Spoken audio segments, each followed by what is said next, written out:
Hello viewers, আশা করি সকলে ভালো আছেন।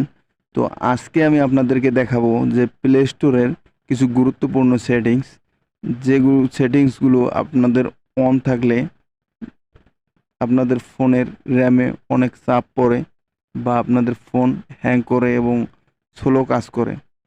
তো এই সেটিংসগুলো আপনারা কিভাবে বন্ধ করবেন এটাই আমি আজকে আপনাদেরকে দেখাবো।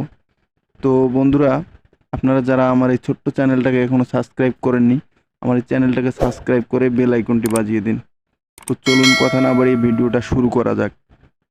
তো ভিডিও শুরু করার জন্য বন্ধুরা প্রথমে আপনারা প্লে স্টোরে যাবেন। প্লে স্টোরে যাওয়ার পরে উপরে যে আইকন আছে এই আইকনে ক্লিক করে দিবেন। দিলে দেখবেন এখানে উপরেই লেখা আছে ম্যানেজ অ্যাপস অ্যান্ড ডিভাইস, এখানে ক্লিক করে দিবেন। দেওয়ার পরে এইখানে দেখবেন ম্যানেজ লেখা আছে, ম্যানেজে ক্লিক করে দিবেন। তো এইখানে কিছু অ্যাপস আসছে।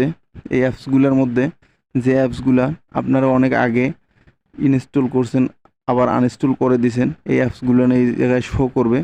এই অ্যাপসগুলো আপনারা ডিলিট করে দেবেন।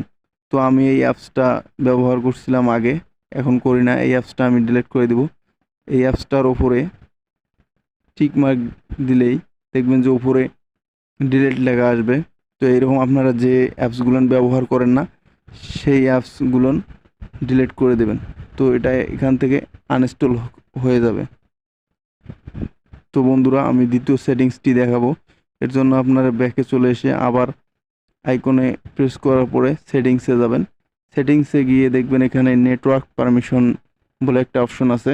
এই অপশনে ক্লিক করার পরে দেখবেন এখানে অ্যাপস ডাউনলোড পারমিশন।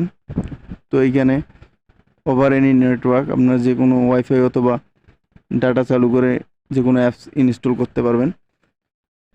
তো বন্ধুরা, এখানে দেওয়া আছে অটো আপডেট অ্যাপস। তো এইখানে আপনাদের ওভার এনি নেটওয়ার্ক এইটা দেওয়া থাকবে। আপনারা ডোন্ট অটো আপডেট অ্যাপস, অর্থাৎ আপনাদের অ্যাপস আপনাদের পারমিশন ছাড়া আপডেট হবে না। তো যদি এটা ওভার এনি নেটওয়ার্ক দেওয়া থাকে তবে আপনাদের পারমিশন ছাড়া এটা আপডেট হবে এবং আপনাদের র্যাম এবং ফোনের অনেক ক্ষতি হতে পারে। তো সবাইকে ধন্যবাদ বন্ধুরা।